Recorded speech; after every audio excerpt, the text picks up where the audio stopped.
So this story starts around 2 years ago in my coffee shop in Bath in England, which is called Colonna and Smalls. We would describe ourselves as a specialty coffee shop. And something happened. Coffee that should taste good tasted bad. Now the idea of our shop is to serve the best possible coffee we can and to engage with customers in a dialogue about this coffee. We can only achieve that if we consistently deliver quality, of course. And so we put a lot of things into place, a lot of processes, and we try and improve these all of the time. They start with our staff. They're all full-time. We have no part-timers. And they're looking to pursue a career in this industry. Then there's the equipment. How can we make the most of technology at this moment in time to produce the best coffee? None of this matters, of course, if the suppliers we use don't provide us with a quality ingredient. We're a multi-roaster. And over the years, we've built up relationships with roasters, people who share our taste aesthetics, our ideas of quality. I'm getting carried away, though. This failed. It completely did not work. That coffee tasted awful. Not just flat or uninspiring, but unservable. And so we frantically rushed around to try and solve this problem. We looked at all of our variables. We used a refractometer. We looked at the age of our burrs. We cleaned them. Everything we had control of in store. Nothing. There was no reason. So naturally, we blamed the roaster. And we sent them some coffee, and we said, "What do you think of this? We think it tastes dreadful." Obviously, they were quite upset and frantically went about tasting the coffee themselves. To my surprise, about 2 days later, they phoned me up, and they said, "No problem, it tastes brilliant in our cupping lab." Now, it would be easy at this point to think that this was just a difference of opinion, the subjective element that plagues the industry. But I've tasted coffee with these people a lot. And we may not agree on what the most perfect coffee in the world is, but we do agree on basic ideas of quality. Moreover, we definitely agree on what tastes bad. So we shared all of the information that we both had about the way we brewed and prepared the coffee, and still nothing. But could it be something else, something we couldn't see, something that's invisible? Could it be the water? Now, this isn't to say that we hadn't discussed the water. In fact, we'd used standard measurement devices and language within the industry to do this, which is something called TDS, which stands for Total Dissolved Solids. It's quite a simple concept. Water, in its purest form, distilled or deionized, is just H2O. But it goes on many journeys around the world, and it picks things up. A lot of the time, we filter a lot of the bad things out, dirt and copper. But most water has a mineral content of some kind, and this registers as a TDS. We use a number, which is milligrams a litre or parts per million. The idea is that anything over around 200 we would deem as being hard, possibly, and anything under 100 we would often describe as being soft. There were some questions here, though. Is a 200 in one location the same as a 200 in another location? We were pretty sure that water was the culprit, but we didn't know why or how, and we didn't have enough knowledge or understanding. So how do we solve this problem? Well, luck would have it that Bath University in England is host to a thriving scientific academic community, and a lot of those fellows like to drink coffee, and they like to drink it in our shop.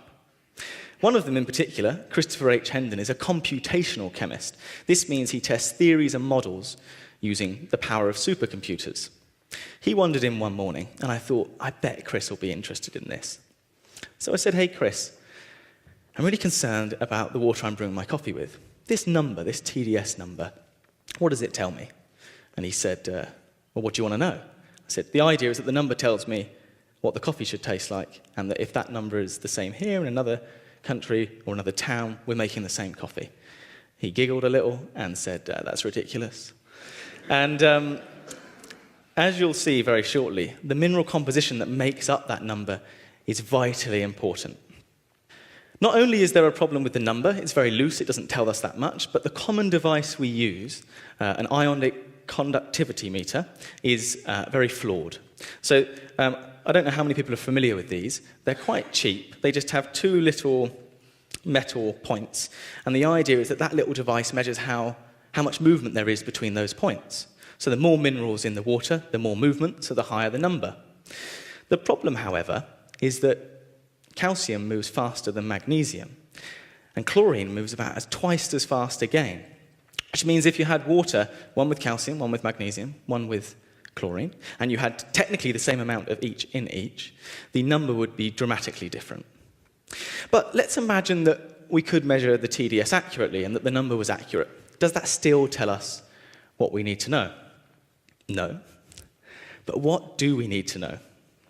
Okay, so we need to delve beyond TDS, and we need to talk about three characters in the water story. That's calcium, magnesium, and bicarbonate. And to understand their roles, we need to understand two concepts. The first is binding energy. This is pretty cool. So minerals, like calcium and magnesium, have the ability to bind strongly to flavors in our coffee and pull them into the drink. This is what we mean by binding energy. And they're the only two we really care about in the water. One of the scientific papers we did was looking at the binding energy of typical minerals we find in drinking water. Something like sodium, for example, has no more of an impact on our extraction than the water itself. Therefore, if the sodium's there, we don't extract any flavor we wouldn't otherwise. If we had too much sodium, of course, it would start to taste salty. But calcium and magnesium stood out head and shoulders above the rest. Interestingly, they also had slightly different preferences in terms of what they bound to.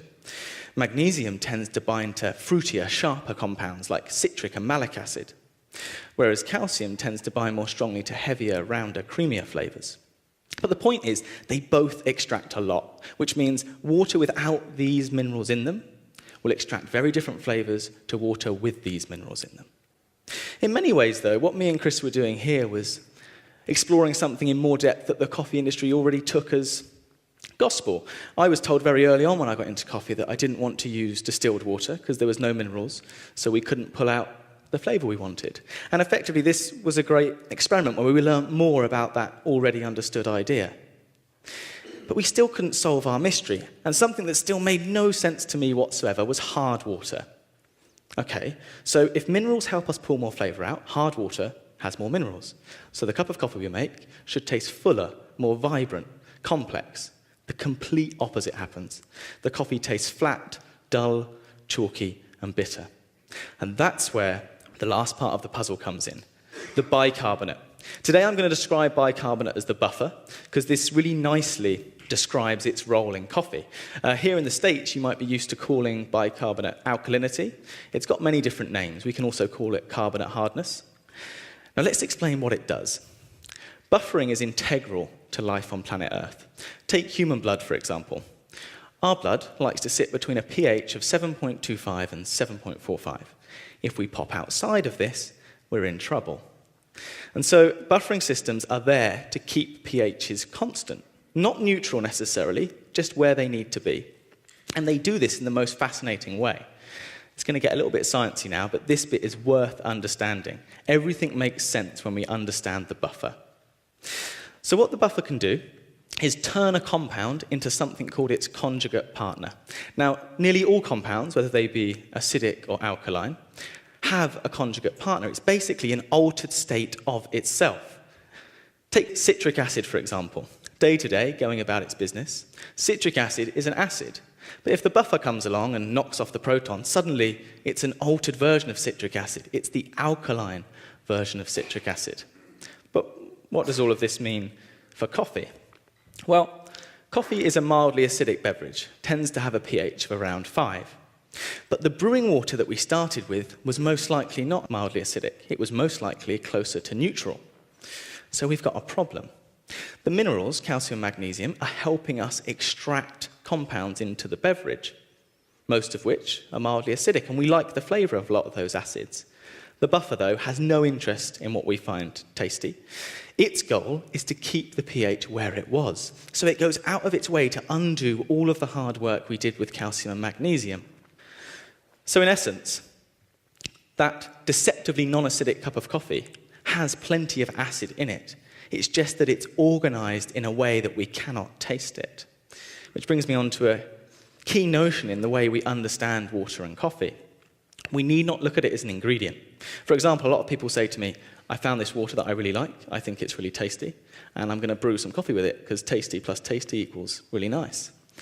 But by the time we make a cup of coffee, we no longer taste the flavor of that water at all. It is gone. There is a lot more coffee in there. What we do taste is the way that water did its job as an extractor and flavor carrier. So we were able to solve that mystery at the core of our story at the beginning. The coffee was roasted very differently because it was roasted to the water at the roastery, not at our shop. Which brings me on to a story. This is one of my favourite stories. You're probably thinking by now, this is going to affect everybody everywhere. And this story starts in Canada, in Calgary. There is a roastery called Phil and Sebastian. And every year, they send some coffee off to Mad Symposium in Copenhagen. And Mad Symposium have a coffee offering where they do a blind tasting and pick the coffees that they think are the best. Anyone from around the world can send their coffees in to be blind judged. Every year, Phil and Sebastian's coffee was not chosen. Now, obviously, this is disappointing, but that's not what was confusing them. What was confusing was the feedback they got. Now, when Phil and Sebastian started roasting, before this they were engineers, you see, they were greatly inspired by the man in the front row here, Tim Wendelboe. And they went to visit him and tasted some of his coffees. And when they went back to Canada, they realised what they were roasting was quite different to maybe what was being roasted there at the time. So they described themselves as Scandinavian-style roasters, light, aromatic, bright coffees, maybe slightly less body, very clean. But the feedback they got from the symposium is that their coffees were not this at all. Their coffees were dull, flat, a bit roasty. This made no sense to them. I caught up with Phil in Rimini last year at the World Barista Championship. And he said to me he was pretty sure it was the water, and we had a chat about it. And what he went away and did was really clever. He went and found out what the typical water spec that they were brewing those coffees with for that symposium. And he went back to Calgary, and he made the water. Started with some deionized or some distilled water, and did what people who make beer have been doing for a long time. He added the minerals to mimic that water. He then roasted his coffee to this water. Now, this is a very important notion. I don't think, for the roasters I've spoken to around the world, that they realise how much they're roasting their coffee to their given water. They buy some coffee that they think is exceptional. They test roast it. They develop their roasts and tweak their roasts. Maybe it's taste underdeveloped, too acidic, too sharp, not enough sweetness, whatever it may be. All the while, they are developing their coffee to taste as best it can with that water, the water in their quality control room or cupping table. But the coffee doesn't stay there for very long. Most coffee companies now are working across huge, vast distances, and their coffee is being consumed by many people in many areas with many different waters. So anyway, you probably guessed the end of this story, which is last year, for the first time, Phil and Sebastian's coffee was chosen to be presented at Mad Symposium off the blind cupping table.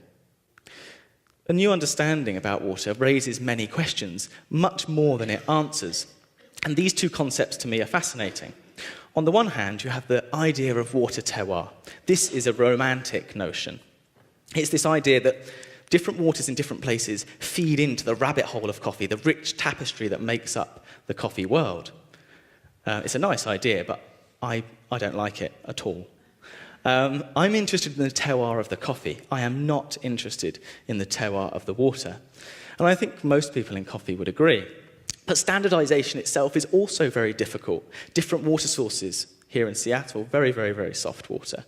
And wherever you are around the world, you're going to need different solutions. And it's easier to say, let's standardize water than to actually do it. The impact's huge, though. Think about it.